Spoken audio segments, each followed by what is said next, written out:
Upper Valley Dems program tonight. We are thrilled to have Russ Muirhead talk to us about all kinds of conspiracies. I can't wait. Um, we've decided to have sort of an open session. You'll be muted unless you'd like to ask Russ a question or make a comment.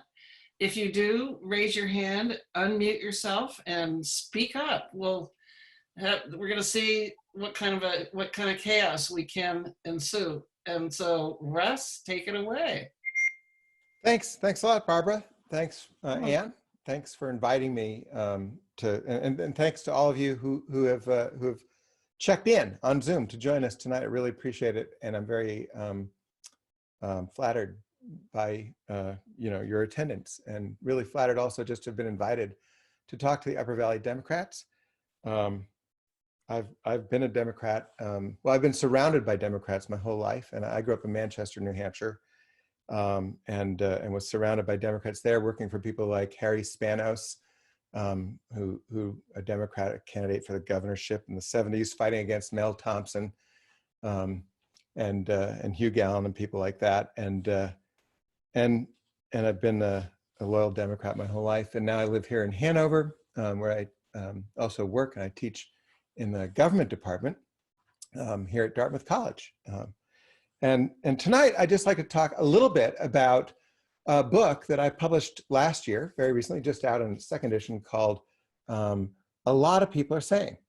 And it's about the new conspiracism, new conspiratorial talk, and the assault on democracy. I wrote it with my collaborator, Nancy Rosenblum, who teaches political science at Harvard. And I'll tell you, when we were turning in this manuscript to the publisher, it was the fall of 2018, we were on the phone with each other, just about to hit send. And Nancy said, Russ, is this all going to go away? Is this book going to come out and, no one will even know what we were talking about, all this crazy conspiratorial talk. And they'll look at us like we just, I said, Nancy, if that happens, it'll be terrible for our book and great for the country. So let's hope that when this book comes out, it'll be irrelevant.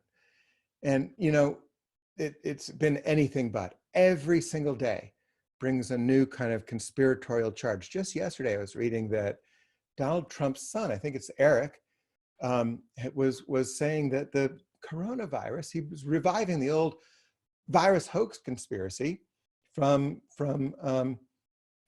February. And he was saying that this is coronavirus is a fiction made up by Democrats to make his father look bad. And it's all going to go away after the election. So it's around more than ever, polluting our politics, disorienting us, surrounding us. We're in a blizzard. We walk through a daily blizzard of conspiratorial conjectures. Bill Gates, another one. Bill Gates created coronavirus so he could profit off selling the vaccine, as if he doesn't have enough money. So we are onto something, and I'll tell you what got us onto it. We wrote this book, we began writing this book in the presidential campaign of 2016. In October of that campaign, just a month before the election, a really wild conspiratorial fabulation got going, which came to be known as Pizzagate. And the short version is, as you probably know, that according to this, Hillary Clinton and her campaign chairman, John Podesta, were running a child sex trafficking ring out of the basement of a pizzeria in Washington, D.C.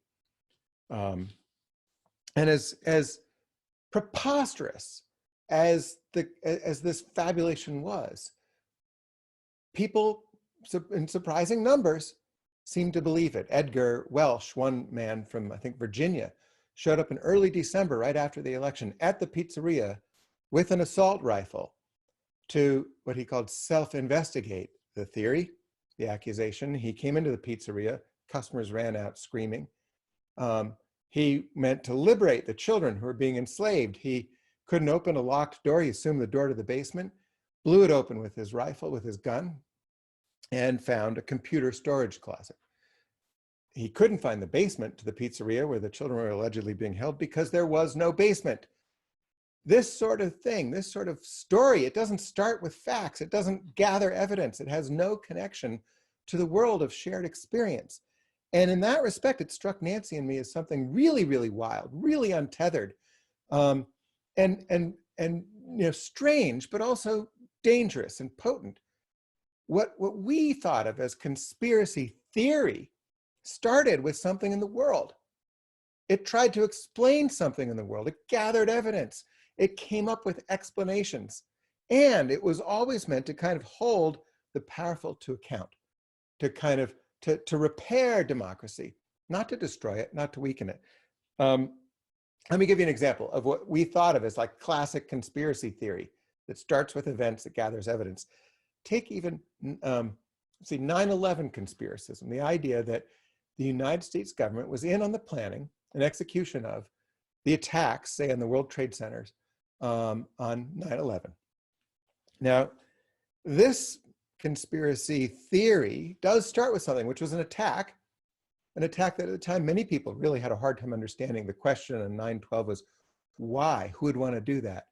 But it even got weirder and harder to understand when the United States' response was to invade Iraq. And many people in the fall of 2003 wonder, never mind that, many people today wonder why we invaded Iraq in the fall of 2003. It's a question I still can't answer. Very, very difficult thing to answer, a very mysterious event. So conspiracy theory starts with something that's hard to understand. And the theory does gather evidence. If you go to a website like 9/11 Architects and Engineers for 9/11 Truth, I think it's still out there, you'll see all sorts of quasi-factual, even scientific engineering evidence about the temperature at which steel melts and why there had to be explosives planted in the towers before the jets hit them. You'll see an argument that at least claims to offer evidence in its favor. And you'll see something that tries to make sense. That you'll see a cause of this world historic event, the United States government, that's on par with the effect, total change in the entire world, as opposed to just 19 random sort of Saudi dissidents plotting from the sands of Afghanistan, creating this most extraordinary attack on the United States. So 9/11 conspiracism tries to make sense of the world, and it tries to hold the powerful, in this case, actors of the United States government, to account. I don't find it convincing. I don't find any bit of it convincing. But, sometimes conspiracy theories are true. There are those who would say the Declaration of Independence is a conspiracy theory. There's a long list of evidence, which was meant to show that the king and parliament were collaborating to extinguish liberty in British North America. Or more recently, there are those that said that the CIA in the 1970s, 1950s, 1960s was secretly was harming American citizens and was even experimenting on American citizens. And it came out in a congressional investigation in the 1970s that the CIA was, in fact, administering drugs to, say, prisoners in the United States to experiment with methods of mind control. And they were, among other things, giving people LSD without telling them. That program was called MK Ultra. And for people who were making that conspiratorial allegation in the 1970s, it turned out to be true. So not all conspiracy theories are crazy or wrong or completely misfounded. You have to look at them. But this new stuff, Pizzagate, there's nothing to look at. There's no evidence. There's no event. The birther conspiracy that Barack Obama wasn't born in the United States of America and therefore held evidence illegitimate. Nothing, there's not a scrap of evidence. Unless you just have to, unless you're the kind of person who thinks like a black man can't be a true American. There's nothing there. And he could put out his birth certificate, the long form birth certificate. You'd think the long form birth certificate would have put them at rest, but nothing put it to rest because it's not related to evidence in the first place. So it's not a theory. It's what we call in this book, conspiracy without the theory. It's all accusation, no evidence. And what makes the accusation stick, what makes it hold, is not that it convinces people who look at the evidence and think about it, it's just that it gets repeated. If you repeat something enough times, then it seems true enough. It seems true enough to repeat one more time. And that's why I say a lot of people are saying it's that repetition that validates this kind of new conspiracy without the theory. So that's how we, just for the first thing we had to do when we looked at Pizzagate, Nancy and I was just like, what is this thing? You read in the newspaper, they call it a conspiracy theory. It doesn't seem like that's what it is. And we decided that's not what it is. It's something really different, with no connection to the shared world of facts and evidence and experience. And we're really concerned about it because we think it does two things. So let me just pause for a quick second to say that the question that many people want to ask about conspiracy theories, conspiratorial allegations is, why do people believe it? Who believes it? Why do they believe it? How can we talk them out of it? Those are, to my mind, sort of psychological questions. Why does somebody believe this instead of that? Why does somebody believe in this God, not that God? Why does somebody believe in this theory, not that theory? This idea. A very interesting area of psychology to explore. It's a live area. And I don't know myself, I don't have any real insight into that. I'm not a psychologist. I don't do experiments and gather evidence on what makes people believe this or that. I study politics, and what I'm really interested in this is not so much why people believe it, but what it does to our politics. That's the question that I think people aren't asking forcefully enough. What does it do? And let me just close by pointing to two things. One is it disorients us. It's really hard, I think, for a lot of people to figure out what's true and what's not when the blizzard of conspiratorial conjectures and accusations and bare assertions comes at them fast enough. And that blizzard gets thick enough, it gets really, really hard to figure out, for people to figure out what's true and what's not. And even today, what I notice is like the conspiracy theories are coming at you every single day. And so while I'm trying to keep up with the one I read about yesterday or last week, the one about Bill Gates, now there's a new one. And they come at you so quickly that it's hard to sort it out. I think that's almost part of the design. At least it's the effect. It disorients people. And the consequence of a citizenry that's disoriented is that you get a citizenry that's passive, that loses its vigilance. And this is good for those who would seek, for would-be authoritarians, for those who really want to concentrate their power. And this is why you see this kind of conspiracism in places like Russia. Putin trades in this. And it's no accident that Trump trades in it too. And it's the first time in our history that we've had a conspiracist of this sort move into the White House and peddle unfounded conspiracies without the theory, just bare assertions on a weekly basis from, say, his Twitter account. So disorientation, and the way disorientation serves a concentration of power by rendering a citizenry baffled and inactive. And the second effect that I'm really concerned about is, and excuse me for the political sciencey sound of this one, I'm not going to sell a lot of books with words like this, but delegitimation. It delegitimates democratic government. We talk about a government, like in a political science class, as being legitimate, which just means that people look at their own government and they say, it's worthy. It's worthy of my support and allegiance. Maybe it has 1,000 flaws, but on balance, I support it.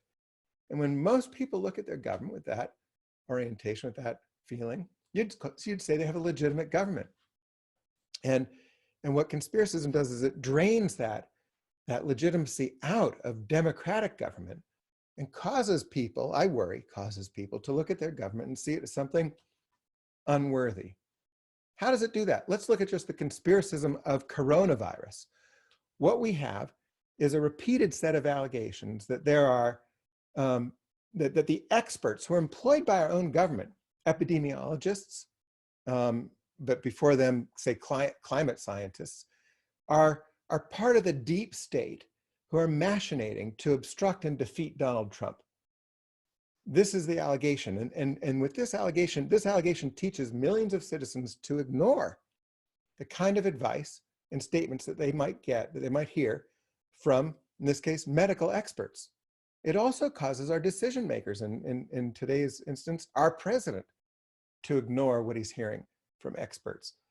And I'm not saying that experts know what we should do politically. They're just kind of giving advice, giving statements, trying to describe the world. It's up to political people to use their judgment and use that advice to make policy. But if you don't listen to it at all, you're not going to have an easy time making effective policy. And look at what we see today is a complete absence of any national policy about how to deal with this pandemic. I'm not responsible. It's up to the states. Governors, you figure it out. Figure out how to get some ventilators. It's your problem. It's your fault. So a refusal to listen to any expertise results in an ineffective government. And when people think their government is ineffective, they don't think of it as very worthy. How long will it take for citizens looking at their government, thinking that it's not effective and not worthy? How long will it take before they conclude that democracy itself is unworthy? And that's the way I think more and more people around the world who are living in undemocratic regimes like China think of the United States as they watch us deal with this pandemic. So those are the two consequences of this kind of new conspiratorial talk. So, Russ, we have a question from Donna Pigeon, who is the head of the Mascoma Forward. And she asks, it seems much of what President Trump does is intentional gaslighting, which is you might want to explain what gaslighting is. Would you agree? And how does this differ from conspiracy without theory? Yeah, what do you mean when you hear gaslighting, Barbara? What do you mean by that? Well, I'm not clear about what gaslighting is, to tell you the truth. Maybe igniting existing hatreds and enmities, sort of baiting people into their prejudices and inflaming them. And so you know that, like, you know, there's a certain tendency for people, for this group to hate that group. And if you can kind of, you know, blame coronavirus on immigrants or blame coronavirus on China. And it's done completely consciously with malice. Yeah, I mean, I think he's substituting right now gaslighting for policy. He's watching the polls, and he's gone into a kind of panic. And so it's been, you know, we're getting this on almost a daily basis. So what's the difference between that and conspiracism? In a way, I love this question because it shows the difference between this new conspiratorial stuff. That's the nice word. And the older conspiracy theory. The older conspiracy theory, maybe it was barking mad, but it tried to make sense of the world, and it tried to hold power to account. And most of it actually tried to repair democracy. What the new stuff does is it takes, very, very often, it takes a political opponent and converts an opponent into an enemy. It takes an opponent, like if you're a Republican, Barack Obama was your opponent.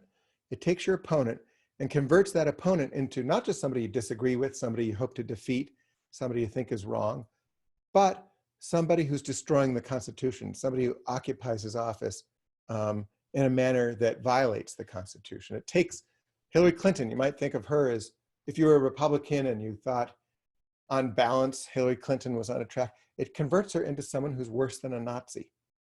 And so maybe like gaslighting, it ignites this kind of enmities, these hatreds. So Lynn Garfield asked, then why does he have so many followers, no matter what he says? And she read an article recently about the resentfuls. What's that all about? Yeah, and I think it's another interesting, it points to another interesting fact, which is that I think maybe more and more, you know, what it means to say you believe, and take QAnon. Have you heard of QAnon? It's this highly participatory conspiratorial mashup that's produced on message boards. And it's not even clear what the content is. It has everything from like the JFK rising from the dead, JFK Jr. rising from the dead to, you know, Pizzagate part 2. And it keeps kind of metastasizing. I don't think people believe it the way they like believe that the sun will come up tomorrow. I think it's really a mode of almost tribal belonging. It's an expression of tribal belonging. It's sort of like people saying, Red Sox fans saying the Yankees suck. They're not actually making a statement about whether the Yankees play baseball well or badly. They're expressing their belonging and their allegiance. And that's what I think that a lot of this new conspiratorial stuff allows people to do. And it relates to this question, why so many followers? I think it almost gives them a chance to express their allegiance and express their belonging and do it in a way that separates them from the other and allows them to hate the other. So we got a definition of gaslighting from Patricia Higgins. It comes from a movie where a husband tries to convince his wife that the gas lights are not dimming every night when he is gone. He's searching for treasure in the attic and turning on gas, thereby reduces the pressure in the apartment. So gaslighting is trying to convince people that the truth is false. Okay, all right. Patricia. All right. Yeah, so listen, let's go back to that. That's so good. So trying to convince people that the truth is false, trying to distract people from what's true, from true things about the world that are bad for the individual power holder, in this case, President Trump. So if there's a fact out there that's bad for him, he tries to obliterate that fact, just make it disappear. He substitutes for the world of facticity, for the world of events and experience that we share, he substitutes for that a distorted make-believe pseudo-reality. And that's what this conspiracism allows him to do. And that's why it's so disorienting. Really appreciate that. Patricia, thank you. So Chris Gunderman has a statement. It is so gratifying to hear someone discussing this terrible phenomenon. It seems that conspiracy thinking correlates strongly with polarization, as long as there is this us versus them philosophy between Dems and Republicans. It doesn't even matter what you say about the other side, because the other side hates America, and anything that damages them is fine, even if it's entirely separated from reality. Do you think that this correlation is also causation, or is there a way to stop conspiratorial thinking without minimizing polarization? Thank you, Chris. Yeah, I know. And I do so much agree that our hyper-polarized politics is kind of a precondition. It's one of the things that sets the stage for this. But let me ask you this. Do you think that this conspiracism, this new stuff, is coming equally from both sides? Because if it's about polarization, you'd kind of expect it to come from the left or from the Democratic Party, as well as from the right and the Republican Party. And I really ask it as a question because, if you're writing a book as a political scientist, you don't want to have it be just a partisan act that makes that says there's this thing going on, it's terrible for democracy, and it's the other party's fault. But Nancy and I, just as as we were working on this book, we just couldn't. We strained to find examples of Democrats engaging in this effort to obliterate, to gaslight, to obliterate truths, and to replace them with conspiratorial fictions. We really strained. We wanted to have it say, oh, it's both sides doing this. It's polarization. Both sides are doing it. Actually, I think it's coming. I mean, up till now, I think it's come almost entirely from the right and from the Republican Party. And so again, like as a political scientist, I don't want to come to just a completely partisan conclusion because it makes the whole effort seem totally biased. But I can't help but think that one very efficient way to solve this problem is to elect Democrats, because so far they don't trade in this stuff. So I got a question here there were a few questions on the gaslighting, but Susan Orkin said, you posed the question, why do people believe these things? And can you answer that? You sort of went down that path, but you didn't get to the end. Yeah. And what I really want to say is that as a political scientist, I'm not really an expert in why people believe this or that. I find it an incredibly interesting question too. But I almost want to say that question distracts us from the collective effects, from the effects on our democracy. It makes you think, hey, this is a problem with some individual people. My cousin, Jack, who believes, in conspiracy stuff. How do I deal with Jack? but it's not about our cousin Jack. It's not about this one person whose idiosyncratic, intellectual dispositions cause him to believe this stuff. It's about what's happening to our democracy. So I kind of raised it just to say, interesting question. Let's ask a psychologist. I'll bet they have a lot of cool stuff to say about it. But let's not get distracted by the individual psychology of it, because it's not an individual problem. It's a collective political problem. Having said that, let me just circle back around quickly. One of the cooler things and more disturbing things that I found in just reading the psychology of conspiratorial thinking is that it turns out, according to the survey research that they do, that everybody believes in a conspiracy theory at some point. So nobody's immune. Everybody seems to have at least one or two at some moment in their life when they explain something by reference to a conspiracy theory. So there's nothing abnormal or unusual about believing in a conspiracy theory or a conspiratorial accusation. However, some people seem to have a mindset, a conspiratorial mindset. They describe everything about the world in terms of conspiracies. And that's a sort of different kind, a different type. Why? I would just conjecture as a complete amateur that there's something about reality they can't bear to see. And I only mention that mindset because that's what I think describes Donald Trump. He doesn't just have the occasional, he explains everything by reference to it. And it's because he can't bear to see any aspect of reality that's bad for him or unpleasant for him. His narcissism prohibits him from existing in the world, in the real world, in relationship to the real world.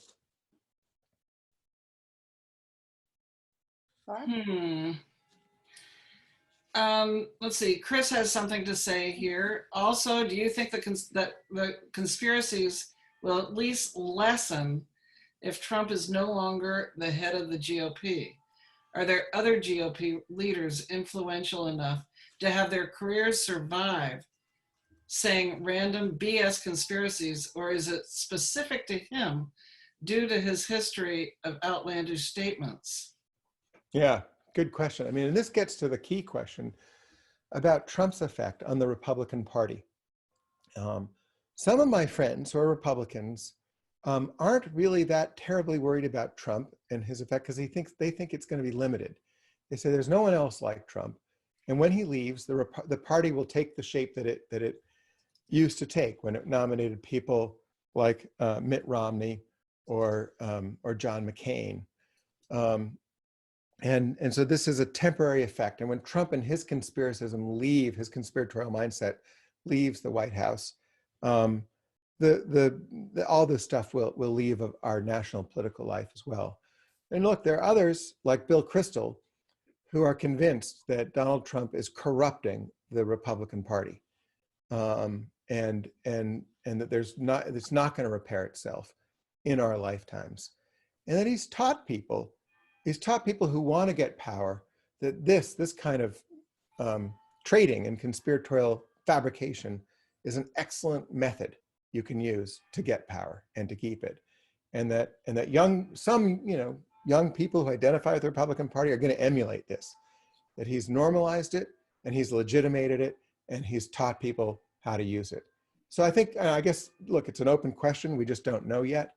I certainly hope for the sake of the country that the Republican Party equilibrates and that saner minds and sounder minds come to govern it after Trump's day is done.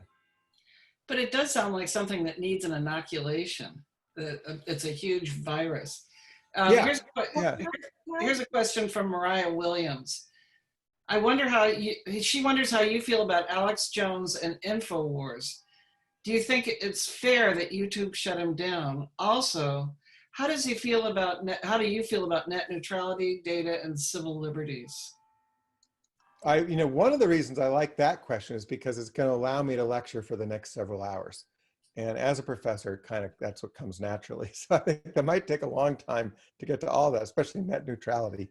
But let me just start with that first part about Alex Jones and the gatekeeping function that YouTube decided to exercise after Alex Jones was engaging was peddling the conspiratorial fabrication that the shooting of school children in Connecticut was fabricated, was staged by actors. It was only after that that YouTube cut them down.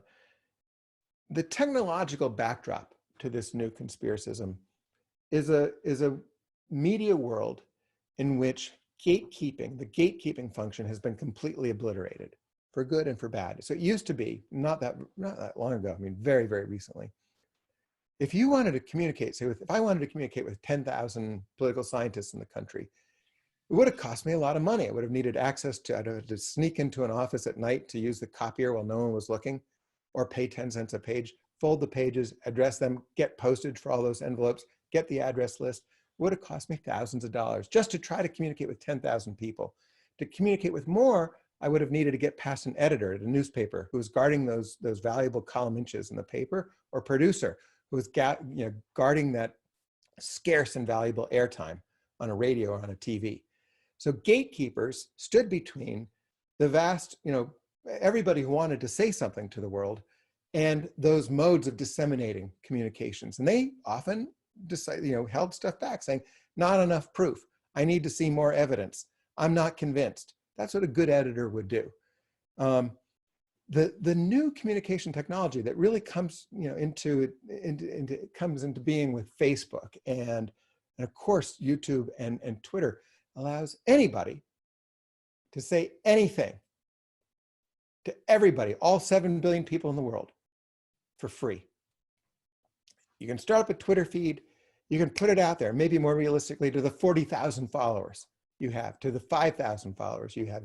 And that's what's allowed these conspiracy entrepreneurs, people who make up and peddle conspiratorial fictions in order to gather an audience, like Alex Jones, to make money, to sell ads, to sell nutritional supplements, in his case. This technology allows them to find an audience. In the old media landscape, New York Times, no newspaper would have published his column.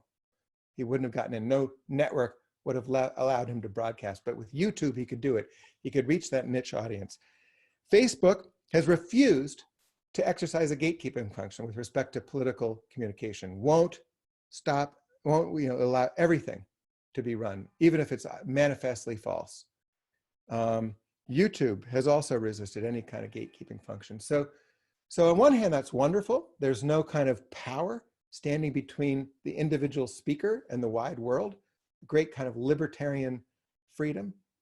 On the other hand, what we're seeing is that these conspiracy entrepreneurs are able to fill the world with a completely distorted picture of what the world's like. So I sort of, just long way of saying, I kind of welcome that act by YouTube. It really, really disempowered Alex Jones. And it's not an easy thing to do technologically. But I think we need to think carefully, think somehow about the possibility of a gatekeeping function, even in the new media. So Russ, I have a question that Lindsay put in the chat that got buried. So she said, did you or anyone else on tonight hear on the media yesterday their program on disinformation, conspiracy theories, and COVID-19? It was really scary and doesn't bode well for COVID vaccination when it is available. Kelly Yelly Beast was a reporter. Right, good point. That's why I was sorry to talk over you, Anne. Yeah, right, I'm with you. And that's the problem with Trump signaling to that subset of the rally goers, the true hard believers in the Trump constituency, that coronavirus is a hoax. It's also preparing the way for a very large population. In the event we would be fortunate enough to have a vaccine and have one available, it's preparing the way for a large portion of the population to resist taking it.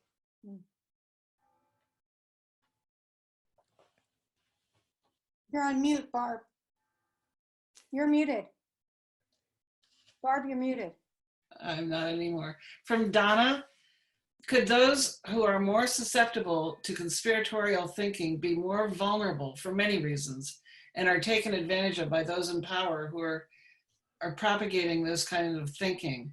I always wonder if Trump is intentionally spreading falsehoods thus taking advantage of others, or if he actually believes what he says. I know, I know. So you say you often wonder, and I mean, I think, you know, when you write a book with somebody else, you get into a conversation that's, you know, reiterated over just happens every day, over weeks and months. And that's the question I think Nancy and I asked each other most frequently. We were just kind of talking about what it is that we were trying to understand. You know, does he believe it? Do they believe it? And for me, you know, there's Trump, but I'm really, what I have in mind isn't just Trump, but the conspiracy entrepreneur, the person who comes up with Pizzagate, types it out, puts it out there on the message board, propagates it, generates traffic to their site by disseminating it. That's how Pizzagate got disseminated. And I ask, you know, does that person believe it? And there are some interviews. There's an interview with, I think, the woman who is really mainly responsible for disseminating Pizzagate, where she indicated she didn't really believe it. And what I think a lot of the conspiracy entrepreneurs do is they take the idea of truth and falsehood and they try to put it out of your mind so that you're no longer asking the question, is it true? And they replace it with something like, is it good for the team? Is this what, you know, is this what we say? Our people say Yankees suck. Who cares if it's true? No Red Sox fan asks himself that. Is this what we say, what our team, is this what you say to be, and you put, you know, Q on your shirt and you annoy the other team. You wear a MAGA hat. It's not conveying a genuine, you know, thought. It's just conveying team spirit. So I think that the trick here, by the conspiracy entrepreneurs, is to not just believe it and cause other people to believe it, but put the whole question of whether it's true or false out of sight, to make that irrelevant, and to replace it with something else, like team spirit or tribalism. Okay, thank you. Another question here from Lawrence Schulman. My son has software that analyzes social media postings and using machine learning identifies the source of all the theories, which are then significantly multiplied at almost the speed of sound. Can you comment on how this is used as a cyber tool? I can't entirely comment on it. I don't know as much as her son, I think, except that it did seem, you know, that there were some automated functions repeating these charges like Pizzagate in the 2016 campaign. There are allegations that the Pizzagate was propagated, not just by individuals repeating it, but by Russian bots disseminating it across different sites and message boards and areas of the internet. So that introduces, I mean, the possibility that, you know, that one very technologically sophisticated actor could fill the political space with misinformation, with lies, with conspiratorial fabrications. I mean, that introduces an even more chilling possibility, because now it's not just that there's a subset, there's 20 million people, there's, you know, 20,000 people disseminating some theory, passing it back and forth. Now it's just like one entity. It's just, you know, one misinformation factory in Russia whose mission it is to mess with American elections. So Polly Campion has a nice little anecdote. She said, Trump is taking hydrochloroquine. So parts of these things he really does believe. Yeah.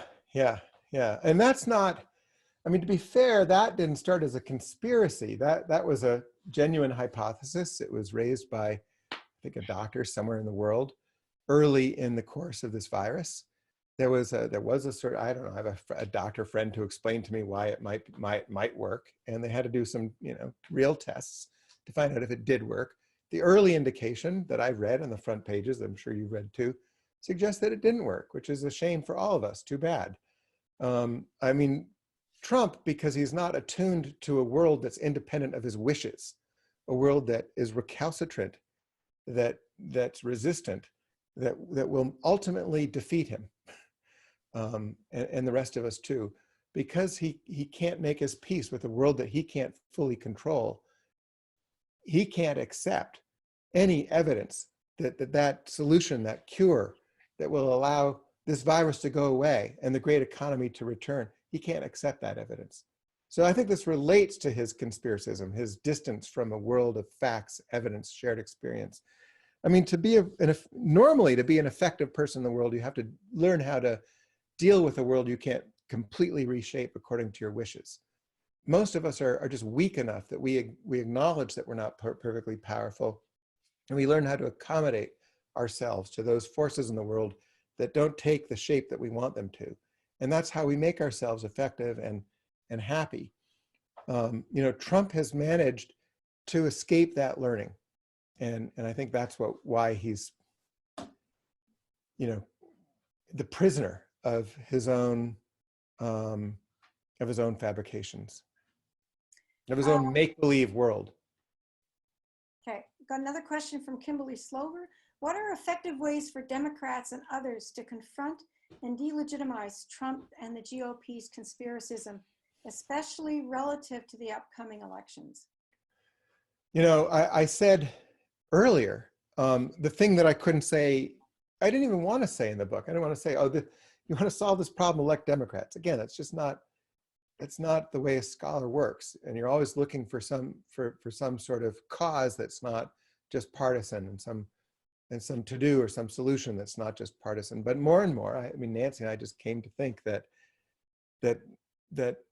you know, the Democratic Party is committed in a certain sense to good administration, to using government to ameliorate the human condition, to pass policies that help people. And Democrats in power understand that in order to do that, they have to understand the world as it is, and they have to consult experts. And so they want those experts around. And they don't always listen to them. They don't always tell them what to do. They have to make their own judgments, but they listen to them. And so insofar as Democrats themselves not given themselves over to this incredibly powerful political tool, insofar as they've decided not to fight fire with fire, not to fight misinformation with more information, more misinformation, not to fight conspiracism with more conspiracism, but instead to fight fire with water, to fight misinformation with facts, insofar as that's what Democrats have decided to do. And even that Democrat in the basement in Delaware has decided to do that his whole career, then I really firmly believe that voting for that guy is an incredibly powerful way of combating this stuff, and doing the same thing here in the state of New Hampshire next fall. But listen, here's something else I think. Looking beyond this next election, we can't just elect a few Democrats in November and expect this stuff to go away. It's time. It's time, I think. We have to do a lot more than that. We have to take on the burden of rehabilitating our democracy, of reforming it so that it commands respect and allegiance and affection from citizens again. And another generation once had to do this. The generation that came of age in 1900 looked at a government that was broken. It was broken by corruption. It was a Senate filled with rich dudes. It was a terribly corrupt regime. And between 1900 and 1920, Americans at the local level, the state level, and the national level undertook a dizzying series of reforms to completely reshape their government, from a constitutional amendment that legitimated the income tax, I think that's 1901, to the constitutional amendment that gave women the vote, 1920. In those 20 years, we have political primaries, direct election of senators, we have, you know, initiative and recall in many states like California. Not all of these things worked. Many of them didn't. Lots in the fullness of time proved to be disappointing, but what they did, a lot of them did work. And what they really did was they allowed Americans to look at their government as something worthy.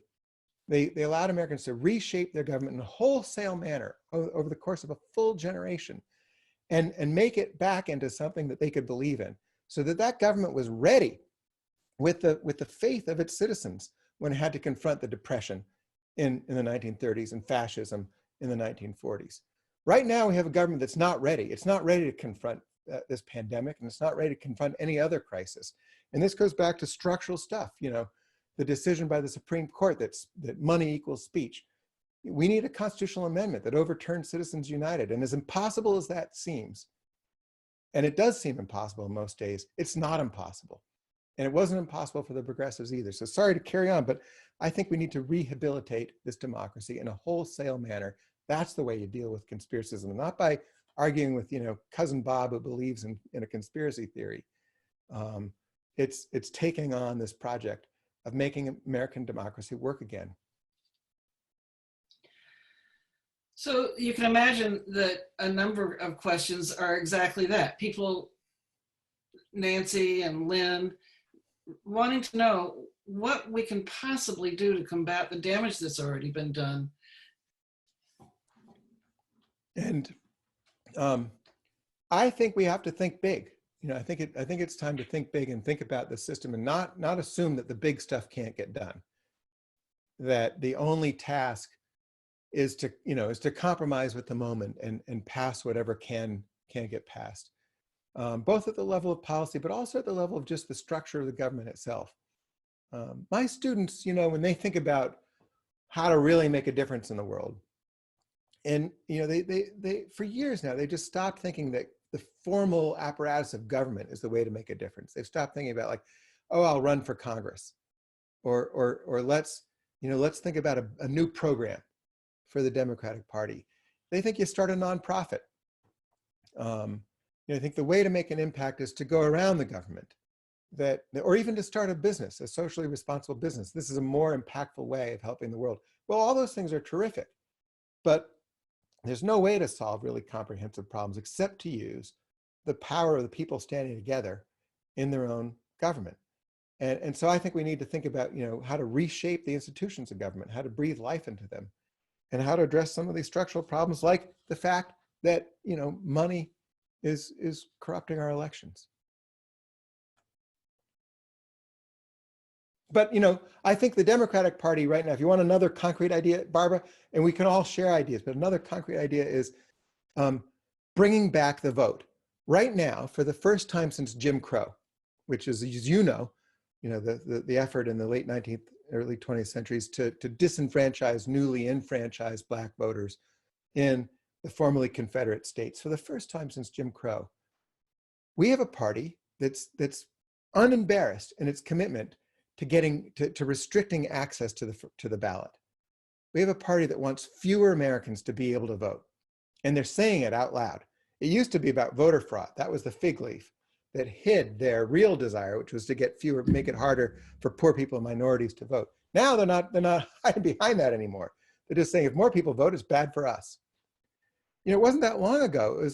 It was in the first Bush administration and Clinton. Both parties believed in expanding access to the ballot. That was the commitment of this country from the Voting Rights Act of 1965 until 1995. But somewhere after the razor-thin election result of 2000, the Republican Party decided to adopt a strategy of voter suppression. So another fundamental thing the Democratic Party has to stand up for is the basic value of voting, of access to the ballot, of free and fair elections. So money and access to, there's some fundamental structural stuff that this party's got to take on to rehabilitate democracy. I'm sorry for carrying on like that, but you asked the question, Barbara. I'm muted. So you addressed the issue of, you said structural reform, we should just jump over the people who have these theories, but what if you run into someone on the street who is sort of full of false information and telling you things that just aren't absolutely true, like a relative or a friend, other than the structural, which you can't deal with right then and there? How are you supposed to handle it? Yeah, it's a really, I think you're right. It's a really, really good question. And I don't know. The question, I guess there's a certain fork in the road, which is do you go down deep into the belief system and try to counter it? Or do you back out and look for some shared ground on some other dimension? But let's decide, let's assume you decide to engage. I remember, speaking of 9/11 conspiracism, I remember the first time I encountered it. My wife was tuned in here tonight, and I were out to dinner with a couple we had just met, and we were hoping we could all become friends. And about some way into the dinner, the man or woman on the other side of the table said, well, when the United States government attacked the World Trade Centers, I never, and then went on, I never heard it before. And I said, hang on, did you just say that the United States government attacked the World Trade Center? Oh yeah, of course it has. Everybody knows that. You don't know that? So go to this website, it's got all the info. And so my first question was, why would it do that? Why would this government, want to murder thousands and thousands of Americans? Oh, he said it was the oil. They did it for the oil. Cheney did it, for the oil. And I say, well, this government is so incompetent. It invaded Iraq, to stop Saddam Hussein from having weapons of mass destruction. It got there and it said, whoops, we didn't find any. And that government that on one hand is incredibly incompetent and on the other hand is so honest about its incompetence, that's the government that attacked the World Trade Center. So I just like, A doesn't fit with B. And of course, when when you get into this maze with somebody like that, there's always, these tend to be self-sealing systems of thought. There's always an answer. There's always a counterfactual. There's always something. And I would guess I would encourage us not to waste time in these self-sealing systems of thought, but to try to get, stay out of the maze and ask people, if they want to talk about something, ask them, do they have any uncertainty about their belief? Most of us, when we have beliefs about the world, if you ask me, is single payer good? I'd say yes, but then you say, well, if you say, how certain are you, Russ? I say, I don't know that. It's a super complicated thing. I'm not too certain at all. I just kind of think it. And so I'm open to learning a lot about it. If you don't think the same thing, tell me, help me out. And I guess I'd ask somebody like that. I'd say, are you totally certain, or do you have any uncertainty? If they say they're totally certain, I just sort of say, well, that's interesting, because there's very little, I think, about which I can be perfectly certain. I guess that's a difference between us. And I encourage them to cultivate a little bit of uncertainty, a little bit of openness, and not get into the specifics. I don't know if that would work or not, though, Anne. Because they do demand sources. I mean, when you talk to these people. Yeah, in other words, it's not about refuting. If you say something, Barbara, and I say you're wrong, and you say, no, I'm right, then what you've got are two people who are pretty certain. You're saying, I think A, and I'm certain about it. And I think not A, and I'm certain about it. And two people who are certain about, in that way, are never going to exchange anything. They're just going to insult each other and frustrate each other. And so in order to have a conversation, you have to start with some uncertainty. You have to say, here's what I think. I think it pretty strongly. I've thought it for a long time. I know something about it, but I'm not 100% there. There's a lot I don't know. And, if you disagree with me, let me see what I can learn. And if you can get that, if you can join each other in your openness, then you're not just disagreeing and refuting, you're actually exchanging understandings and teaching each other something. Doesn't mean you're going to change anybody's mind.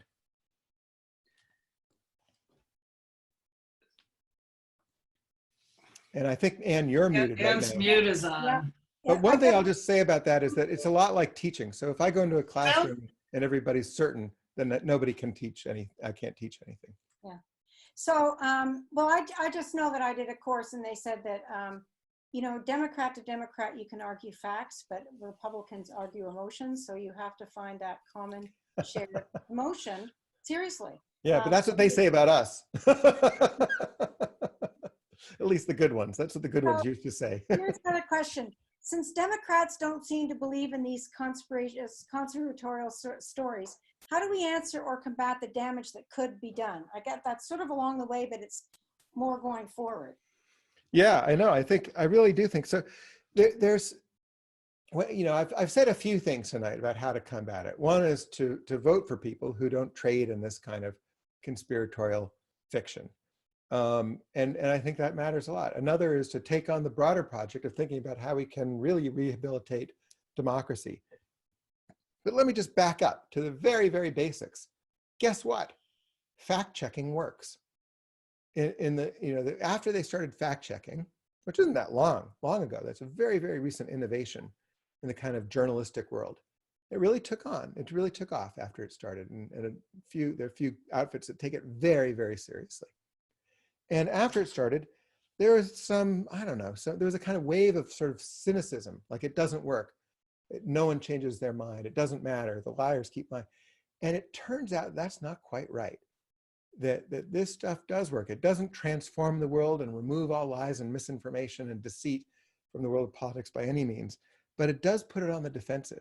So even in the most in the most just elemental way, combating bad information with good information does have an effect. It's not enough, but it has an effect. We have come to our end, and I think we could go on forever and ever. And if we were in person, we probably would. We'd be eating and enjoying more conversation. I know, and I think the two of you owe me a beer. Definitely. We'll get you a case, no You problem. need a long straw. So with that, should we thank everybody? Everybody's questions were amazing. Russ, what can I say? You've been long-suffering and informative. It's been wonderful. Well, I really appreciate you inviting me and indulging me, and I want to really thank everyone who joined us tonight And I think for we've being got here. a lot of work to do. Sorry. We got some work to do. Yeah. Oh my Lord. Okay, and with that, we'll see everybody next month for our next program.